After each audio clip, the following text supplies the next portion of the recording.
Hey guys, in the last video I showed you how to process some cotton that I grew. In this video I'm going to show you how to spin it onto the spinning wheel. So let's get started with that. And let me first get you adjusted because this is always my hardest part, is getting the camera to look like where I want it. It's actually pretty easy. Okay, so right now I have some cotton attached to my spinning wheel.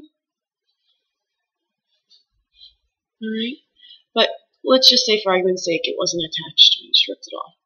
So what you do whenever you're spinning in general is you build tension. I also don't use my spinning wheel like a normal person and use the pedal.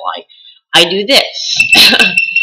And the reason being is I don't like when it back treads and then loosens up my yarn and I get a break or something like that. It's just frustrating to me, so I don't do it. I just stick to what I know works. So now all I did was I just laid the two fibers on top of each other going long ways, and I just kind of squeezed it, which kind of forces them to kind of lay on each other. You can see it's already hanging from itself. So now what I'm going to do is I'm going to give it another little spin, because now I've got lots of tension built up, and I'm just going to slowly drag the tension down.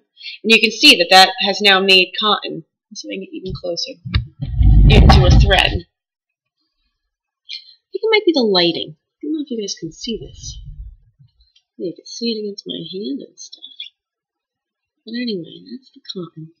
Let me show you a little more close. Give it another spin. Actually, I'll give it 2 spins so I get a little more tension. 3 spins. Okay, now watch, because this is going to go from loose. I'm going to do space in between my fingers. See that? See that spin like that? It's actually still a little loose, so I just put another tightening on it, and now it's like all even. It's really nice. So what you do too is, let me slide it back. What I do to lock my spinning wheel when I have a lot of length and I want to bring it back to the spindle, you're using your guides on your thing here, so I'll just move it up one more guide. But I just spin it in place. I don't use a spinning wheel like the traditional person, that's for sure.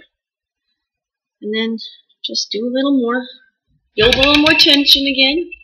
It's basically just making sure that you lay the fibers on top of each other and you keep an equal balance of fiber, because you don't want to end up with too many lumps. I'm trying to get through this piece. I'll just show you how to conjoin one. So what I like to do is when I have an open end and I'm worried that it might not join, I always spread it. Spreading it forces the other fibers to grab on easier. So here's just a pile of fiber I have. There's a chunk we'll use.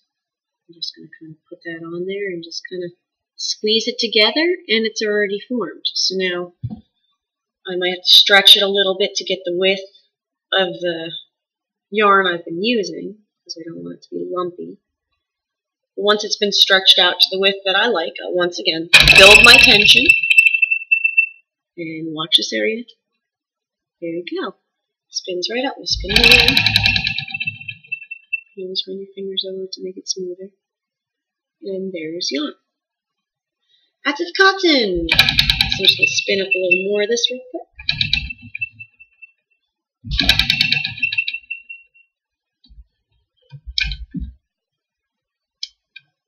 I use my foot too, if you could see, to lock the spindle while I spin up my tension. And then I'm going to put another piece on. I like to lay them on the floor, but I have a wood floor.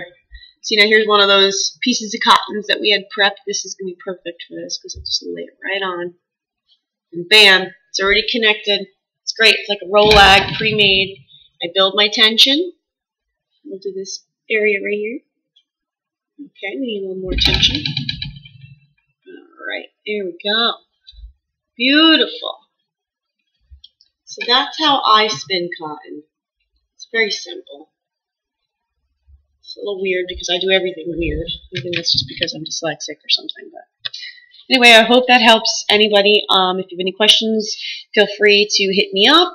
And I've got tons of seeds if anybody wants any. All right, bye.